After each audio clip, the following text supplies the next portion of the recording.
¿Opina que es desigualdad de género en la sociedad actual? Sí, mucha. ¿Y por qué? Actualmente vivimos en un mundo en que, pues, de entrada tenemos que considerar que fue contado y ha sido contada la historia por los hombres. Prácticamente de manera histórica, pues vivimos en un mundo con base en un patriarcado. Entonces, si alguien llegara a decir que no hay desigualdad de género, pues yo podría decir que es una persona que entonces no conoce la historia y que no vive, pues, en un mundo realista, porque a donde volteamos podemos encontrar ejemplos de esta situación desigual.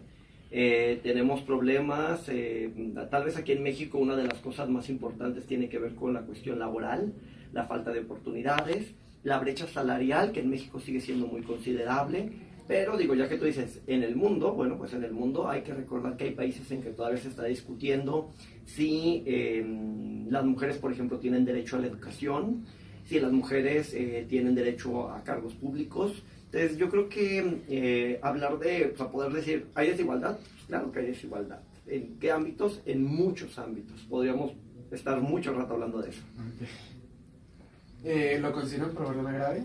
Sí, es bastante grave, y porque fíjate que una de las cosas que por ejemplo, la ONU en los últimos informes lo ha dejado muy claro. Un país pobre o en desarrollo o en vías de desarrollo que no reduzca su brecha de género, es muy difícil que vaya a salir adelante. Porque por una cuestión de simple número. Es muy complicado que logremos salir adelante cuando solo la mitad del mundo participe en labores económicas. Entonces, si lo queremos ver desde una forma muy, muy cruda, muy objetiva, muy realista, bueno, pues podemos ponernos desde la perspectiva de que la mitad del mundo o una gran parte del mundo no está siendo considerado al momento de tomar decisiones. Entonces, esto lógicamente es un tema grave. Sin siquiera meterme a cuestiones abstractas como el derecho a la igualdad o cuestiones mucho más relevantes, o sea, me quedo en lo más burdo, es obvio que es un tema importante. Okay. ¿Ha vivido o estado cerca de alguien que haya sufrido a causa de la brecha salarial?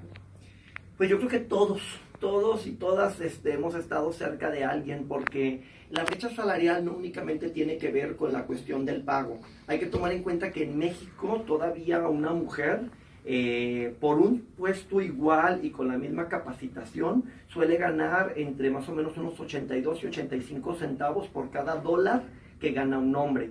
Esto, por ejemplo, podríamos decir, bueno, es que es México. Pues no, todavía en países como Islandia o Ruanda, que son sumamente avanzados en la reducción de la brecha de género, sigue siendo más o menos como de 92, 93 centavos.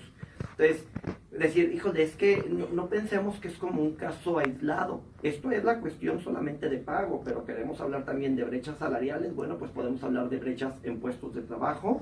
Las cuestiones, por ejemplo, de la falta de pago o invisibilidad de lo que son acciones o comportamientos no remunerados.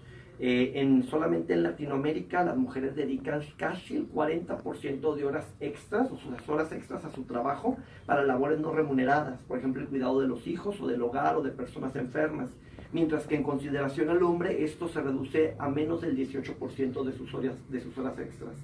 Entonces, la brecha de género en tema salarial no solamente se puede quedar en lo que se les paga, sino en lo que significa el trabajo para la mujer en diferencia a lo que significa para un varón.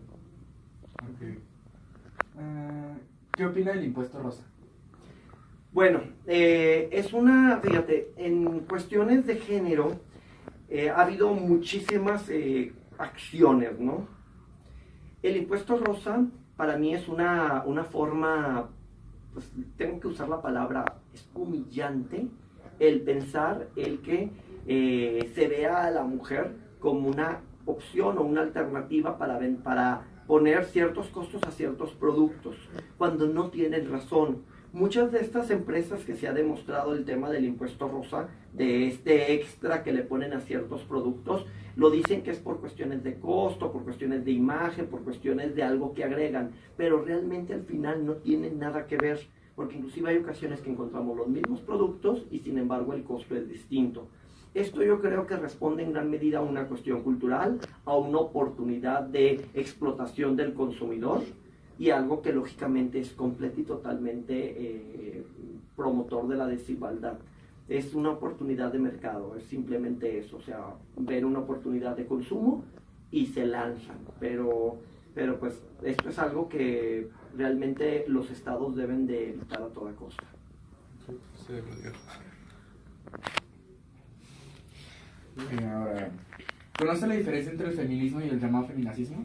Claro, de entrada, feminacismo es una palabra sumamente ofensiva, hay que evitarlo a toda costa. Cuando algún estudiante usa eso de que es feminazi, eso, o sea, prácticamente es algo ofensivo. Inclusive yo he tenido que hacer reportes en temas de uso de la palabra, ¿sí? Hay que tomar en cuenta que en la segunda ola del feminismo que se dio en la década de los 70s, 80s, vivíamos en una situación muy complicada. Estaba terminando la guerra, las mujeres estaban en las empresas, en la industria, y se buscaba que el hombre regresara a retomar sus trabajos, muchos de ellos. Entonces las mujeres pues ya se habían sentido, o sea, habían visto toda la capacidad que tienen, estaban empoderadas, y de repente llega un gobierno como el americano y les dice, de nuevo váyanse a sus casas, ¿no? Entonces fue muy complicado porque, digo, en la mística de la feminidad, que es una de las obras más importantes del feminismo, se habla de que, bueno, muchas mujeres volvieron a sus casas, pero ya no estaban satisfechas. Entonces, en la segunda ola del feminismo nos encontramos con un quebrar del patriarcado, y que las mujeres decían, no podemos seguir repitiendo estos patrones de conducta que no son sanos, no son correctos, y no podemos estar aceptándolos. Aquí es donde surge mucho esta idea del feminismo radical, que es donde surge esta palabra tan ofensiva del feminazi, ¿no? Pero tiene que ver más con una idea de radicalismo. Pero hay que entenderlo, la situación lo ameritaba. O sea, la mujer estaba siendo nuevamente encerrada en sus casas, nuevamente se les estaba anulando, después de que habían tenido un rol importantísimo durante la guerra. Cuando entra el tercera ola del feminismo, bueno, en segunda ola del feminismo, por ejemplo, encontramos movimientos muy fuertes hacia todo lo que era no acepten la opresión del hombre, no vamos a aceptar este tipo de patrones, ¿por qué tengo que volver a la casa? Y entonces veíamos todo inclusive los movimientos de quemar el sostén, todo esto, pero estamos hablando de la década de los 80. Cuando en los 90 arrancamos con la tercera ola del feminismo, se parte. Y encontramos dos tipos de feminismos. Uno que es el feminismo radical, pero también encontramos algo que es el feminismo liberal. Hoy por hoy, por ejemplo, yo como hombre feminista, yo formo parte del feminismo liberal. ¿Por qué? Porque yo considero que hombres y mujeres somos iguales. Estamos hablando ya de la igualdad. Entonces yo siempre les comenté en clase, ¿quién de aquí cree en la igualdad entre las personas? Y todo el mundo, pues todo el mundo quisiéramos que hubiera igualdad. Bueno, si alguien cree en la igualdad, automáticamente ya eres feminista. Pero entramos dentro de esta idea del feminismo liberal. En el feminismo liberal se inserta He for She, por ejemplo, este programa que trae Emma Watson con las mujeres, todo lo que estamos haciendo aquí de reducir brechas de género, igualdad en puestos políticos, las brechas salariales, todo eso lo que habla es igualdad, igualdad, igualdad. Inclusive nosotros ya no usamos el término de equidad porque consideramos que la equidad pues sí tiene que ver con esta cuestión de las diferencias biológicas, que es algo que ya superamos hace mucho. Hablamos de igualdad, pero sí sigue habiendo una línea que siguen siendo las feministas radicales. El feminismo radical lo que dice es que hay una deuda social, una deuda histórica hacia la mujer, y que por eso las mujeres mismas, hay muchas mujeres que no solamente aceptan los estereotipos, los abrazan y los protegen. Simone de Beauvoir decía mucho, la mujer no nace, la mujer se hace, porque hablaba mucho de esta cuestión. Y hay una parte muy interesante que dice, el esclavo se sabe libre y lucha por su libertad, el obrero quiere salir de ser obrero, pero lamentablemente la mujer, a pesar de la historia que tenemos de desigualdad, muchas mujeres no tienen ese deseo de decirse, yo soy igual que un hombre, yo tengo las mismas libertades, y luchar por ellas. Entonces, el feminismo radical lo que sigue, y vamos a dejar en claro, no es radical de que sea radical, de ir a destruir, viene del término radical de que es de raíz. Y por eso tiene que ver con esta idea de la mujer que dice, sí, yo quiero la igualdad, pero para que haya igualdad tenemos que romper las estructuras e instituciones patriarcales que durante tantos cientos de años nos oprimieron. Entonces ahí es donde encontramos una línea más diferente, ¿no? Feministas que, por ejemplo, ven mal que un hombre hable de feminismo porque consideran que nosotros no lo hemos sentido, porque no sabemos lo que es, entonces no deberíamos de hablar de ello. Feministas que, por ejemplo, ven mal el que una mujer pueda decidir por sí misma el quedarse en su casa y tener hijos. Cuando los liberales decimos, bueno, mientras ella lo decida y no lo vea como un estereotipo, sino como un rol que ella quiere jugar, no tenemos ningún problema. Entonces, de ahí es de donde viene este término de feminazi, que es, les digo, muy ofensivo. Si alguien usa ese término, es una persona ignorante que está agarrándose de una idea. Es como que pasara una persona afroamericana y que alguien le dijera, esclavo, ¿no? O sea, cuando tú le dices a una persona afroamericana, es que tú por ser negro eres esclavo, bueno, pues ese nivel de ignorancia es el que tiene alguien que llama a una mujer feminista luchadora por sus derechos feminazis, porque no entiende realmente el por qué se dio la lucha y no entiende la importancia de seguir luchando. Entonces, por ahí va. ¿En su ambiente laboral percibe mayor dominancia por algún sexo en puestos directivos? Sí, lamentablemente nosotros en nuestra institución, en el Tecnológico de Monterrey, tenemos todavía una brecha en puestos de liderazgo muy fuertes. Hay un techo de cristal muy marcado, le llamamos techo de cristal a esta idea de mujeres que tienen la misma capacidad, la misma preparación, la misma educación y sin embargo no han podido llegar a puestos de liderazgo. Sin embargo, yo he de decirles una cosa, el TEC de Monterrey no es que no lo sepa, lo ha identificado y hoy por hoy es una institución que está luchando por cambiar esto. Estamos por firmar un pacto a nivel internacional como ITESM, como Instituto Tecnológico, o sea, a nivel grande, con He4She. Y uno de los compromisos que va a haber es, se va a generar un comité de liderazgo de género, en el cual se va a promover el que más mujeres, más colaboradoras lleguen a puestos de liderazgo según sus capacidades. Ejemplo claro tenemos el Campus Guadalajara. El Campus Guadalajara yo considero que es el campus que más debe de tener esta lucha por género. Nosotros aquí en la coordinación de ética es uno de los temas que más manejamos. ¿Por qué?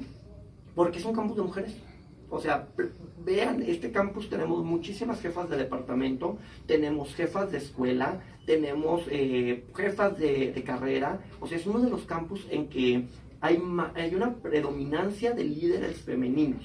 Y eso es súper importante. Lamentablemente, les digo, es un proceso. Ahorita si revisamos la estructura de la organización, pues prácticamente es una organización patriarcal, una organización masculina. Todavía hay departamentos en que nos hace falta mucho por reducir la brecha de género en puestos de liderazgo. Sin embargo, creo que vamos por un camino adecuado y vamos a ver muchos cambios en los próximos años. Y por último, ¿considera que una mujer tiene acceso a las herramientas para llegar a ocupar el mismo puesto laboral que un hombre? Fíjate que eso depende mucho del lugar, ¿sí? Nosotros manejamos 3 términos. El más famoso es el techo de cristal, que muchas personas lo usan pero no lo entienden muy bien. Pero nosotros usamos algo que le llamamos piso pegajoso, escaleras rotas y techo de cristal. El piso pegajoso se refiere a esa idea de que todavía en muchas regiones del mundo las niñas no tienen acceso a educación básica o están sumidas en la pobreza. Por ejemplo, hay que tomar en cuenta en México, en Latinoamérica en general, la pobreza tiene rostro de mujer. Si ustedes revisan todo lo que son los índices de pobreza, la mayor parte son mujeres. Son las que más sufren por esto. Entonces, es difícil que una mujer llegue a educación cuando hay lugares, hay regiones en que se piensa que todavía educar a una mujer es una pérdida de dinero y de recursos. Ahí tenemos el caso de Malala. Malala gana el premio Nobel por eso, porque es una luchadora por la educación para las niñas. Entonces, ese es como el primer nivel. Si hablamos ya de educación intermedia, bueno, nos encontramos con escaleras rotas, mujeres que tienen una formación secundaria, preparatoria, pero lamentablemente por la cuestión de los trabajos no remunerados, no tienen tiempo suficiente o por los hijos para poder tener un puesto de tiempo completo. Entonces, aunque lleguen a ciertos trabajos, son trabajos o informales o con muy mala paga o sin ningún tipo de derecho. Pero en el último nivel, en el de techo de cristal, nos encontramos con mujeres que tienen toda la preparación, doctorados, maestrías, preparadas en las mejores instituciones del país, como el Tecnológico de Monterrey, que tenemos muchas mujeres, pero cuando llegan a un trabajo se encuentran con que el puesto tiene ciertas características en que aunque tengan todo, no se los dan. Sí, sorprendentemente, por la cuestión salarial. Entonces, si a mí me preguntas si una mujer aquí en nuestro país tiene todo para poder llegar a buscar un puesto de liderazgo, yo considero que sí hay las herramientas, pero te digo, dependería. En las clases bajas o medias bajas todavía hay muchísimas creencias que restringen el desarrollo de la mujer, el que familias prefieran invertir en que un hijo se forme a que una mujer se forme, estas creencias de que pues se va a casar, que ella no le va a tocar, ¿sí? Entonces todavía hay esa situación. Y así nos vamos a clases medias altas y altas, encontramos que ya hay la preparación, que tenemos muchas mujeres que ya tienen la formación que quieras. Pero, sin embargo, seguimos encontrando este lastre del tema de las creencias, ¿no? Además de que un problema que se está dando hoy en día y que es otro de los compromisos que tenemos es que las mujeres tienden a ciertos tipos de carreras por estereotipos de género que en un futuro van a ser carreras que no van a ser tan buenas. Por ejemplo, ciencias sociales, humanidades y negocios. Para más o menos 20 años, ONU Mujeres considera que las carreras mejores pagadas, porque van a ser las más necesarias, son las carreras STEM, tecnología, matemáticas, ingeniería y ciencias. Y son las carreras que usualmente hay menos mujeres. Entonces, aunque ahorita tratemos de luchar porque las mujeres lleguen a puestos directivos, en 20, 30 años se nos va a volver a abrir la brecha. Porque las mujeres que estudiaron negocios, ciencias sociales o humanidades van a ser los puestos que primeramente van a dejar de necesitarse y la brecha se va a volver a abrir. Entonces, las oportunidades creo que para la mujer siguen siendo, o sea, claro que estamos mejor, claro que México, aunque mucha gente diga que está muy mal, pues sí está mal, pero hay países que están mucho peor, digo, no estamos comparándonos con Afganistán, con Yemen, con países de Medio Oriente, ¿no? Pero así como decir, tenemos todas las oportunidades para llegar a puestos directivos, creo que todavía hay que trabajar. No tiene que ver con la capacidad, tiene que ver más con las oportunidades. Y en México todavía pues faltan muchas oportunidades para las mujeres.